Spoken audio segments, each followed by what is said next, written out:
Okay, I'm here.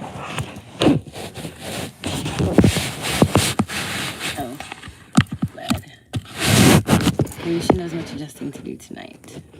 Should almost be just right. I'll move this bag out the way.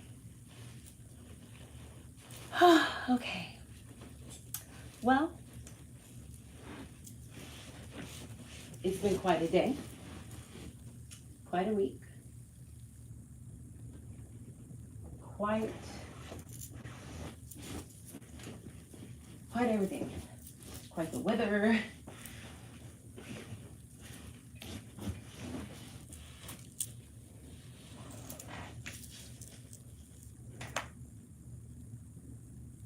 Okay. So let's try this again. I tried this yesterday. We had a hard time. It was not working. It will work today. Okay, hold on. It feels a little breezy, but wait, this may be too heavy. Let me get something light. Where's that one fake robe? I have this one robe, it's like not really roby. Roby. Ooh, you can wear this. Yeah, this actually matches the stripes on the side of my shorts. Yes.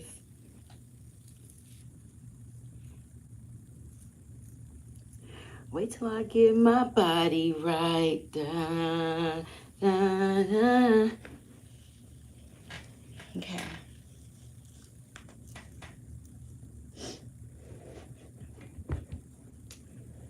Let's get comfortable. We're going to cover 2 chapters. The Lonely Man and the Destitute Man. Round 2. Okay, we're going to try to do this again.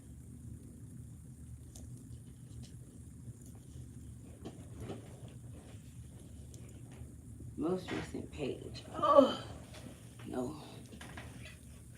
We're going to start.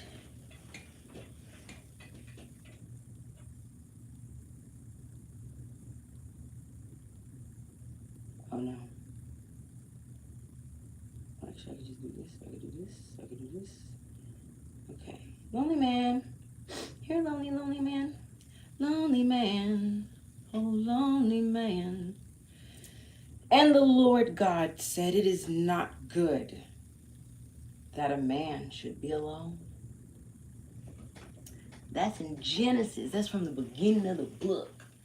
Oh, let me put this. This needs to look different, aesthetically speaking.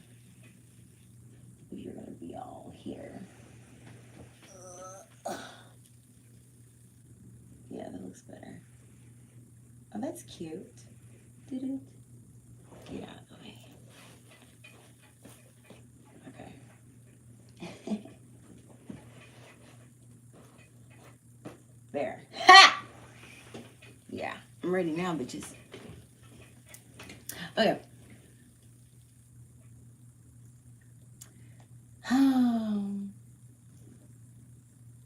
That was from Genesis 2:18, King James Version. If you've been monitoring the climate of social media these days, you should be quite familiar with a popular scare tactic men use for women. You're going to be single and die alone with cats. It is interesting how men often claim men and women are not the same, yet believe the fears that they have as men are the same fears that women have. Projection is a common behavior pattern for males who so desperately need to protect their egos. This is also very true for, like, everybody.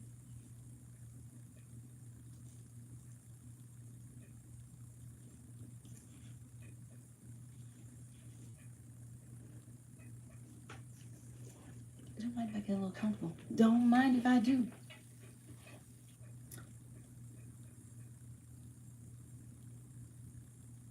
Okay, self-projection. Okay.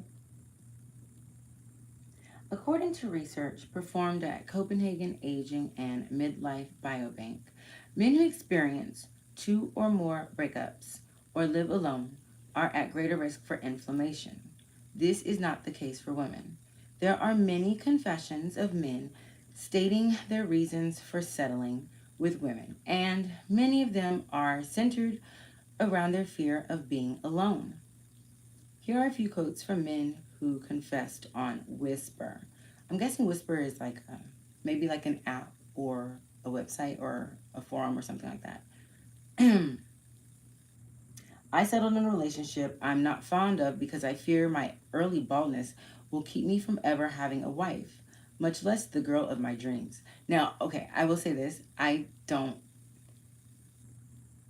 not saying that these quotes are specifically fabricated, but I don't find them believable, I guess, just based off of my personal experience, like in life, which I've probably only experienced a small number of options because I just be cutting myself off from a lot of other people. But anyway, when I look at my wife, I feel regret, but I can't say anything because I'm too afraid no one else would want me. I know I settled. I can't tell my girlfriend that I settled for her and that I feel nothing, but I'm afraid to be alone. I don't believe it. I've finally come to realize that I am a settler. I've settled for my wife instead of being alone. I've settled for the house we live in because it's what she wants, and I'm just here along for the ride. Okay, okay, that's right. I remember saying that I believe that somebody felt this way about people and wrote these quotes.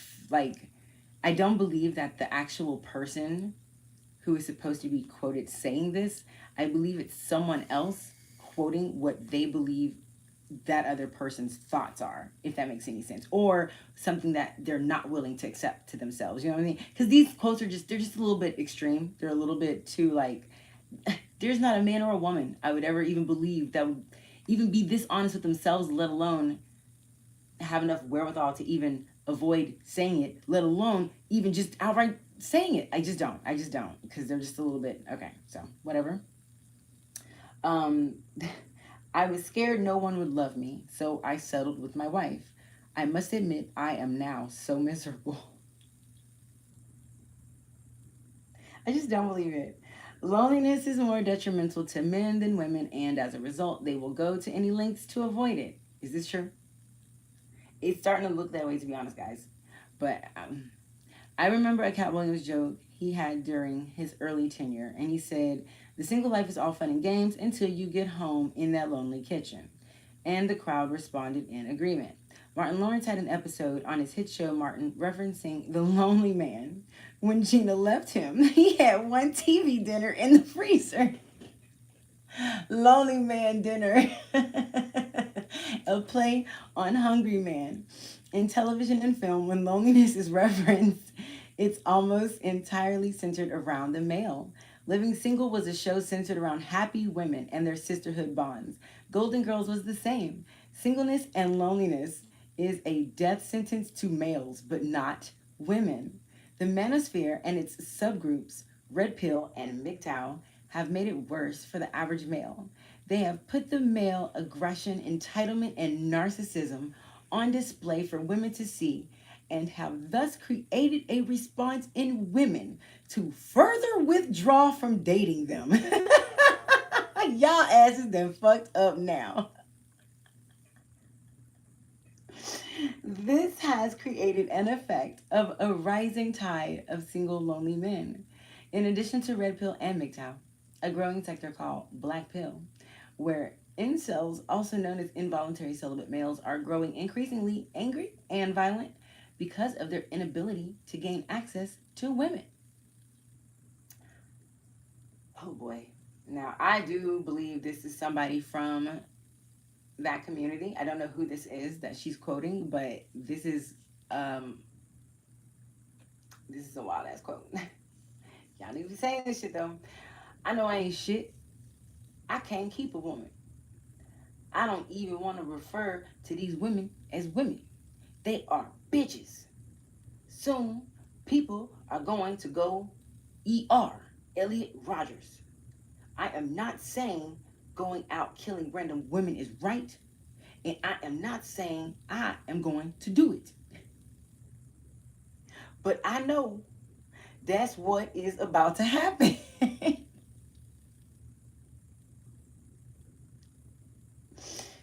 Oh God, this quote comes from a guy in the Black pill community who constantly makes videos in that sector. Women do not get violent or aggressive due to loneliness. Yet males continue to project their own fears and anxieties of loneliness onto women, who are quite content with being alone and amongst their social groups. I recently came across an attorney on TikTok who was informing women on how to protect her children's inheritance from the new wife in the case she dies first. He stated men, on average, are in a serious relationship or married within 2 years of the wife dying. This is not the case for women. Women typically do not remarry or enter serious relationships again. They opt out and prefer living alone while maintaining social networks. And according to Pew Research, 54% of divorced women never want to remarry. He said, true. It should be illegal, in my opinion. According to data from the National Center for Family and Marriage Research at Bowling Green State University, the remarriage rate is higher for men than women. Oh, really? Oh, really? Oh, I gotta.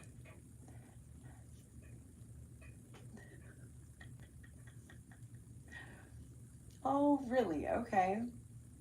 The remarriage rate for men in 2019 was 31.5 per 1,000 men eligible for remarriage. The rate for women was significantly lower at only 19.4 per thousand eligible women for remarriage. Scientific and mathematical evidence suggests women do not desire marriage, and men do. Contrary to the "we don't want to marry you" or "marriage does not benefit men" claims of the manosphere. How do you determine if you are dealing with a male who is lonely? Lonely boy. Number one, this is a long ass list, low key. Number one, he has no higher purpose. He has a lot of idle time and does nothing constructive. This one is really sad to me because I do find that to be true for a lot of guys. And that makes me sad. Well, just only for a little bit because, I mean, you're allowed. It would only make me sad if I were having to be you type shit, if that makes any sense. Okay. Number two, if he only goes home and goes to work, very little to no social life. That's a lot of people too. Number three, complains and speaks red pill talking points.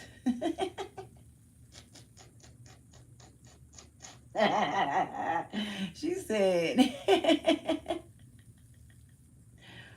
Number four, he attempts to convince you that he is okay being alone or that men don't need women.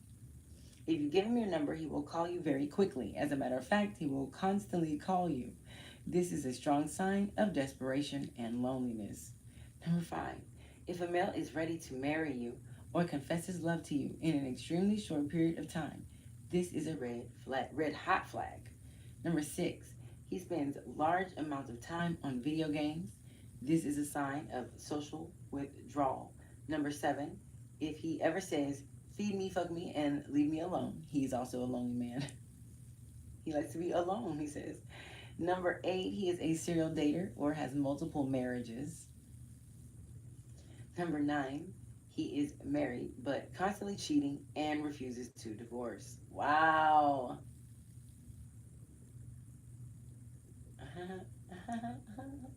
The lonely man is a dangerous man. This man is only getting with you to keep himself company. If he suffers from severe loneliness, there is a high chance of him thinking If I can't have you, no one can. Now that's true. And that's actually on a lot of the news, whatever you see guys that unalive their girlfriends, their baby mamas, their wives, their whatever, it's almost always like, if I can't have you, no one can. And it's like, oh, that comes from loneliness. Okay, I wouldn't have thought that. It's a very interesting perspective. Breaking up and separating causes physical pain in males. To cope with this pain, many of them get physically violent and attack to relieve pain. That sounds like he needs to bust a nut. I think, oh, that makes sense too. See, she's so smart. She knows how to bring the biology into this shit. I'm like, I need to. Okay. Well, anyways, at the end of the day, ladies, her advice is do not date lonely males. Hell, even gay men too. Whoever dates a man, okay? If you want to date a man, just make sure that motherfucker ain't lonely. Damn, boy, that list is long. That's a lot of motherfuckers lonely, low key. You don't even realize it. The risk is far greater than any reward you could ever get out of it. Okay. Well, chapter 4, the destitute man. Let me get myself something to drink right quick. I'm not laughing at you guys, but Priscilla definitely has a very comedic way of education.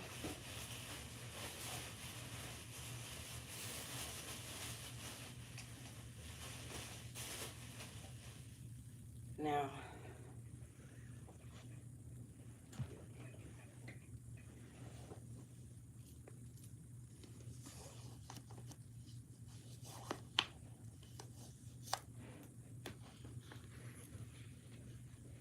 okay.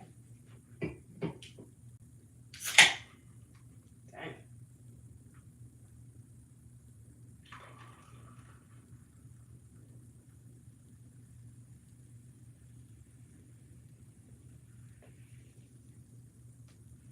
Okay.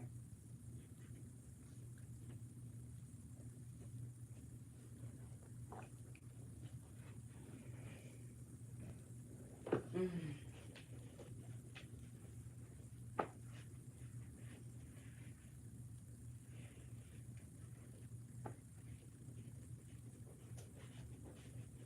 I'm gonna start doing readings for you guys. Maybe you could. Maybe you can. Maybe you don't care. But you know what? Matter of fact, let me play this in the middle. This is perfect, actually. I just recorded this because Priscilla might actually be live right now, but she has a gentleman on by the name of Ken Billions, I think, and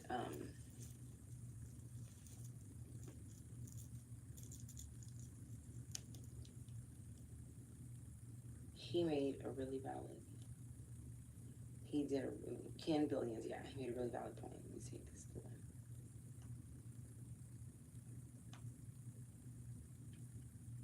And I've collected people before, and I did not know that being in a relationship with myself was an option. I didn't know that.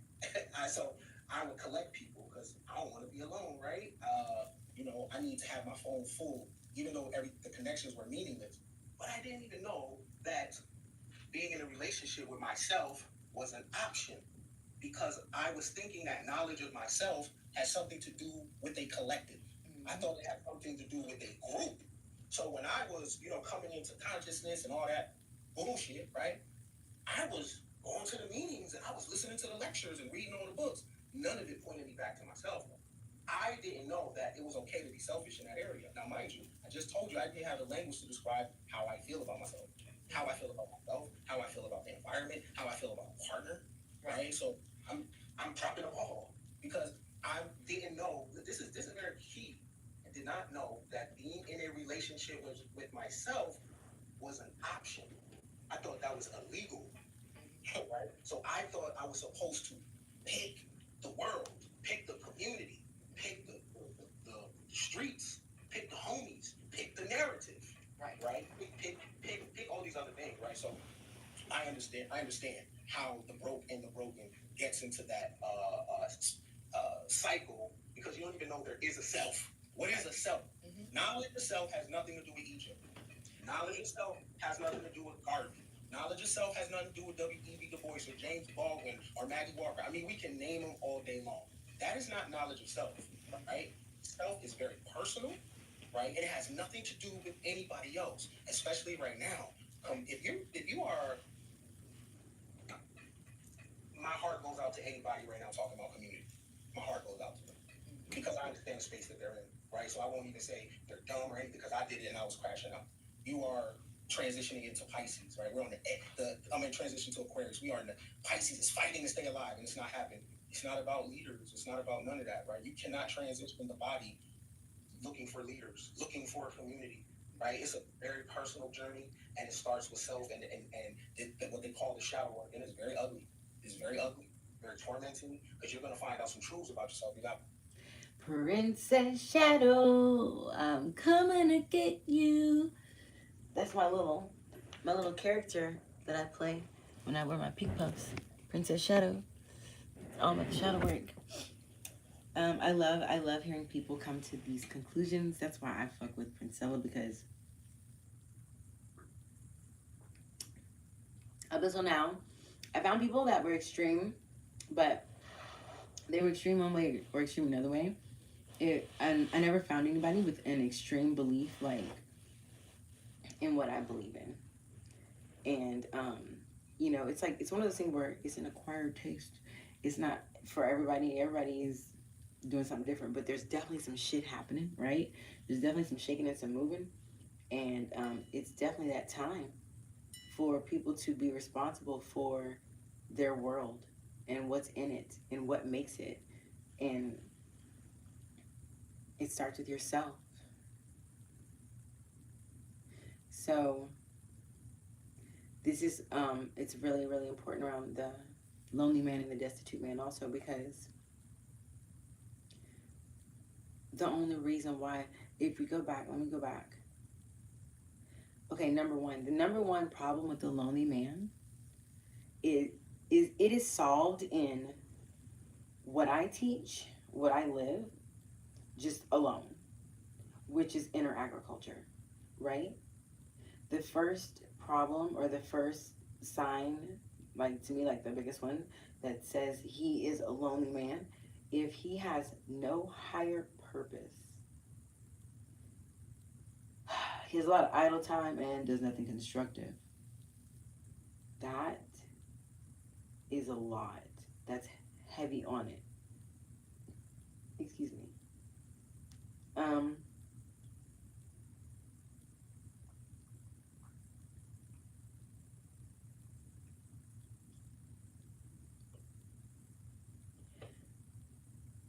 Essentially,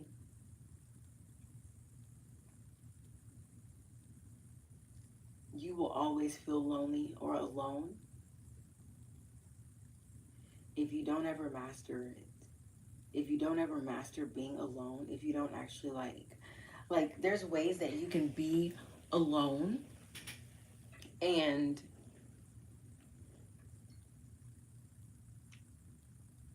it's on purpose, and there's ways that you can enjoy being alone with purpose. So like on purpose is one thing. On purpose is like you scheduled it, right? But with purpose means by any means necessary. Like it doesn't matter. As soon as something stops, you know, like I'm not saying you should always be busy or have this busy mentality, but when it comes to dealing with yourself and thinking about yourself and investing in yourself, you should be. Like there's not 1 minute of the day really when I'm not thinking about myself, my body, like what it needs, like what am I doing right, what am I doing wrong, like just it's just like having a child or something, like just treating yourself that way and caring about your own body that way, like your very vessel, like your exact, you know, it's your body. Whereas what's his name was calling it earlier, your meat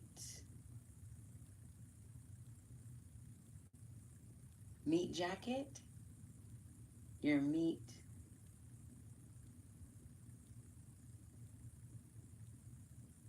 suit meat suit, that's what he's calling it, which is so ugly. Okay.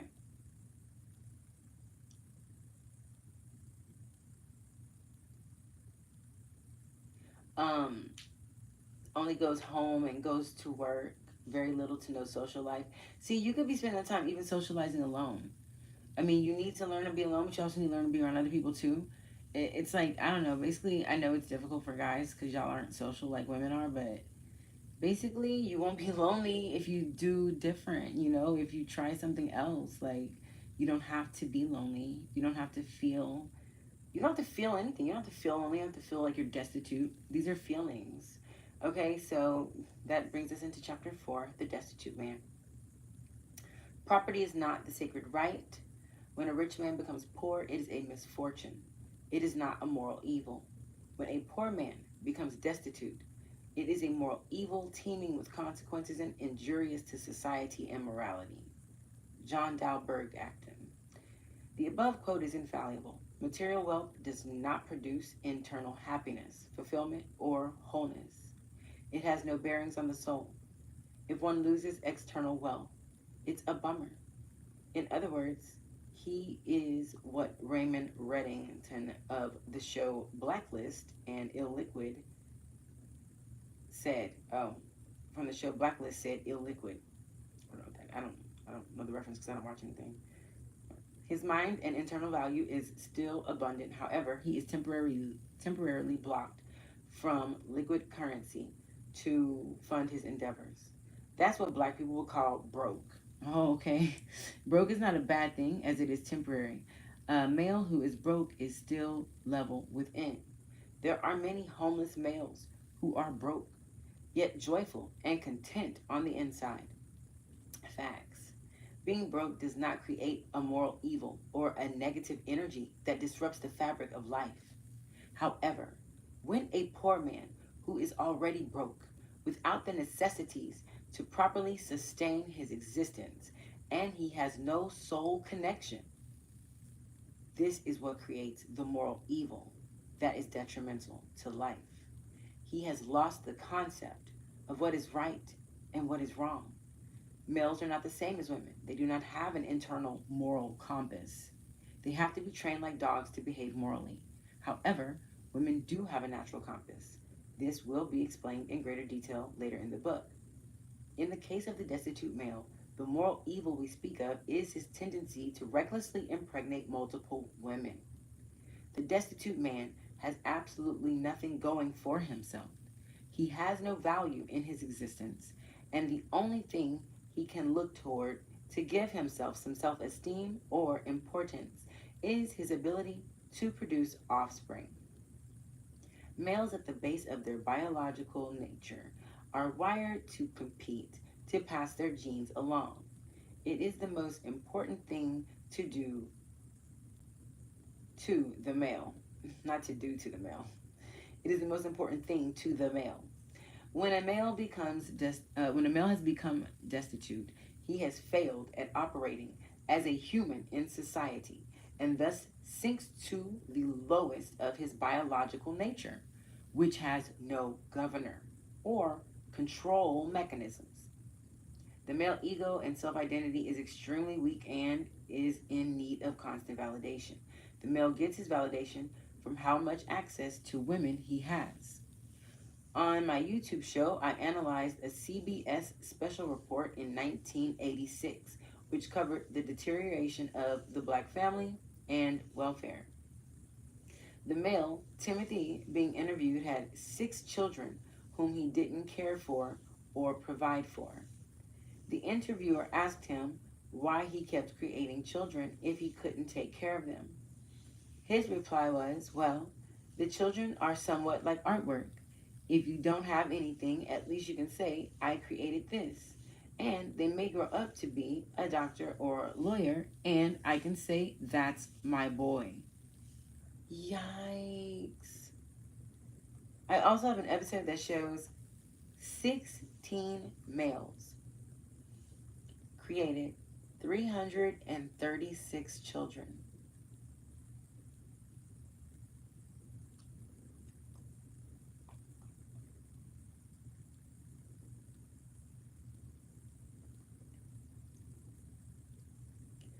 Listen,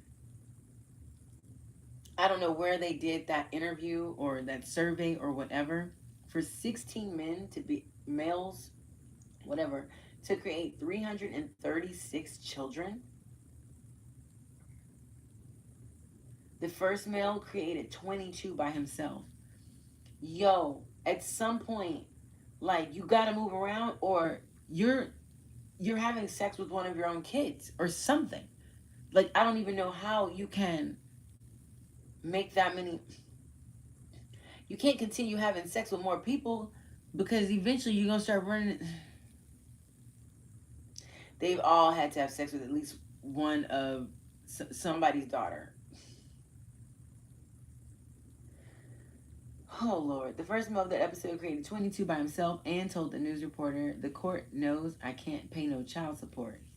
You can't blame a man for loving women. The Shaw family line will live long." An African man found on TikTok recently posted a joke about how African documentaries look and sound. He entitled it BBC Africa. In the reenactment skit, James is trying to take care of his 54 children. James expresses to the interviewer, "I am poor. I have nothing apart from sperm. Always keep in mind that jokes are only funny due to their relatability and the truth that rests in its construction." The destitute male is the male who intentionally creates multiple children and single mothers to fulfill his ego needs. This is a moral corruption and danger to society.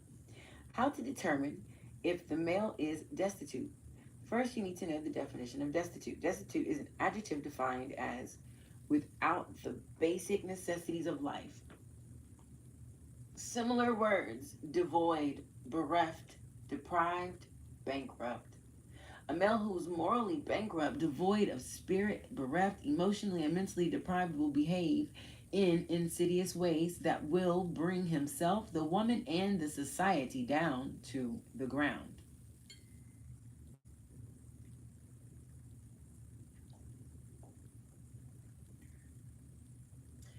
A male who is morally bankrupt,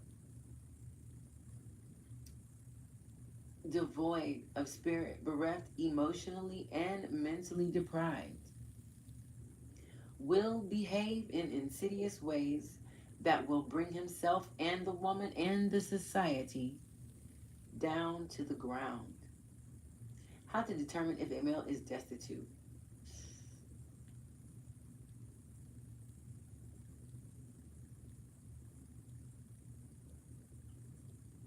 It's not funny, but it's funny.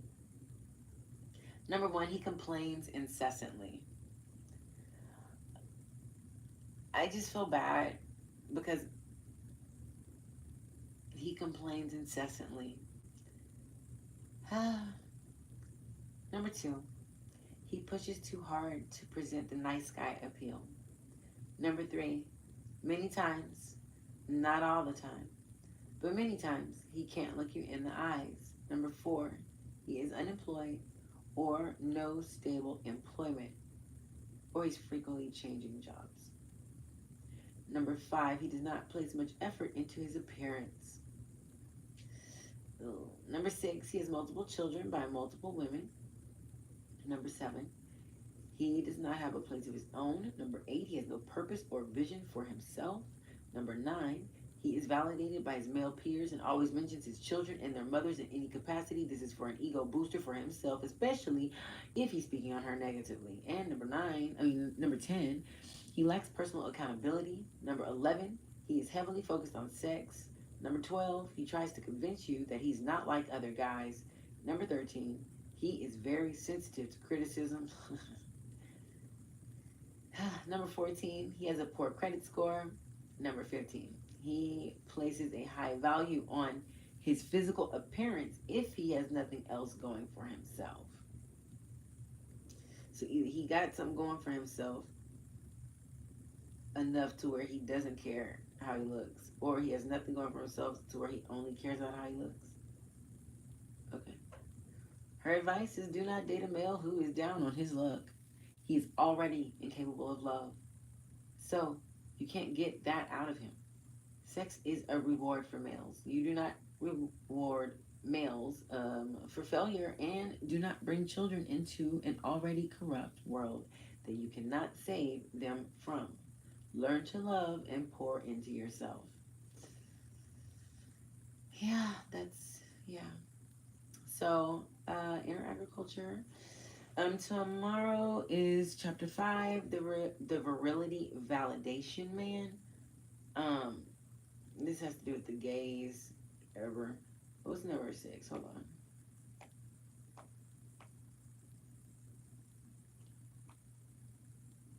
Number 6 is the tax season man. Okay, and let's see. I wanted to play this.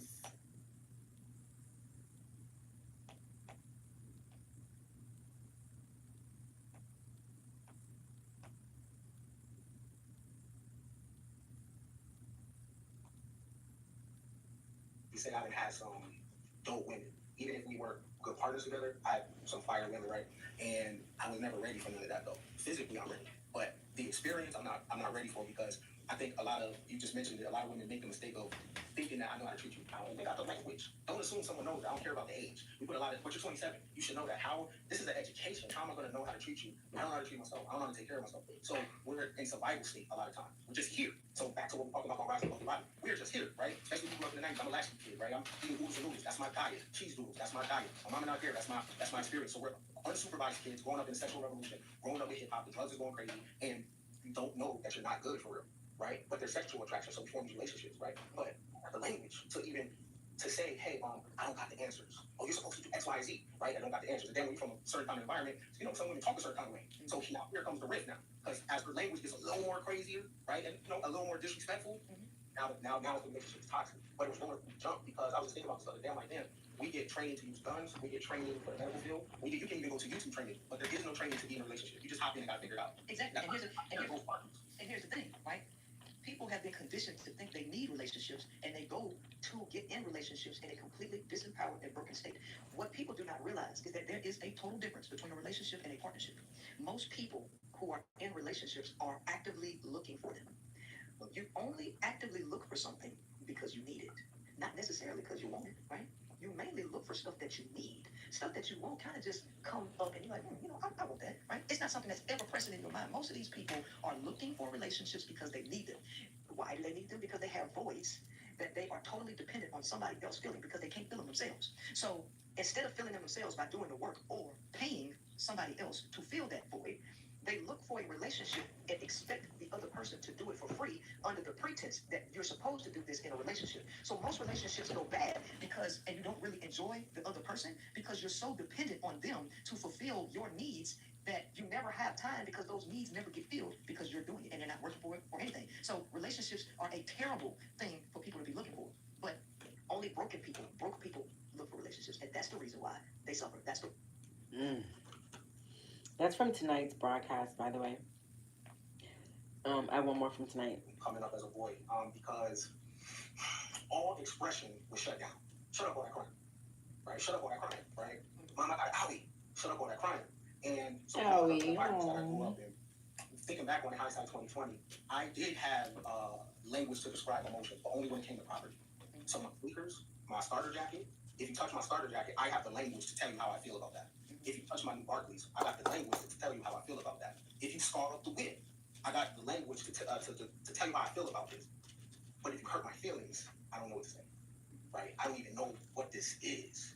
Not just that, those that came to love on me earlier in my life, I didn't know how to process that. I didn't have the language for that. I knew the language to discuss if I wanted intimacy, if I wanted to have sex. I knew how to get to there, right? But to describe that I care about somebody, to describe that, hey, I don't know what I'm doing right here, to describe being a new father, to describe being a partner, I didn't have the language for that. I feel this thing though, right? And I also feel if I'm coming up short, don't have the language to describe that I don't have the answers, right? So when I'm thinking back hindsight 2020, I got a raw deal because I have all these things going on, but I can't say it, right? And that's why a lot of people become rappers or poets or painters or something, because that would describe how you feeling, right? Look at a person like DMX, listen to the music, then listen to him talk. Totally different experience. Totally different experience. But this is somebody growing up in homes, growing up in poverty, right? And he's being underdeveloped because when you're in that environment, oftentimes, which is messed up, daddy not around, and you got to protect your mama. So shut up all that crying. We ain't got time for that. So shut up all that crying happens very often, right? And then little boys get touched too. You can't talk about none of that. So you grow up with this shell, and now you're a dude, 30, 40 years old, and you don't even know how you feel in your own body. And that's what I try to tell women, that because women put so much pressure on men in a relationship, and it's not their fault because they were conditioned to do this. Okay, so but women have been left out of the knowledge of male development, male psychology, and women don't know that men struggle with that. They don't have an idea. So women are being emotionally gutted out in a lot of these relationships too.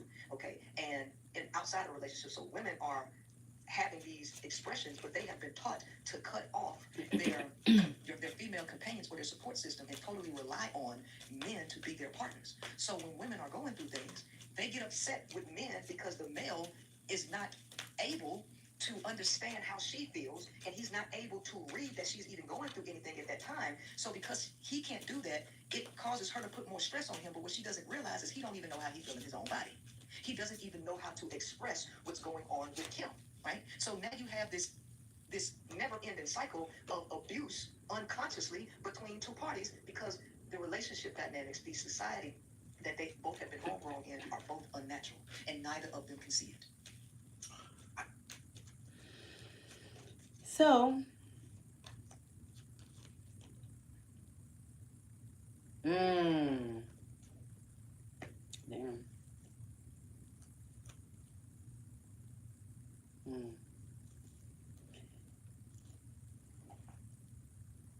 Well, I think that's, that's the way to do it. Just give you a little bit,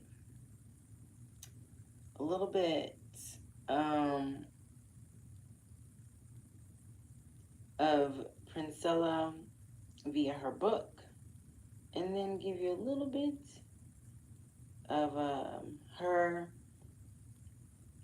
having these discussions with other males because it makes it easier, like, to digest. And that's always good, right? I'm not a people pleaser, but I am a communicator, and I like to communicate, and I like to offer other viewpoints to people to consider. What? I'm done. Oh my gosh. People are funny. Okay, so anyhow, I trust that I gave you what you need. I pulled Crystal Keys Beyond the Mind, Radical Expansion, the Sound of the Universe. Not bad. I don't know what that means. I'll tell somebody who cares. Okay, oh yeah, so back tomorrow. Mercury willing. Alright.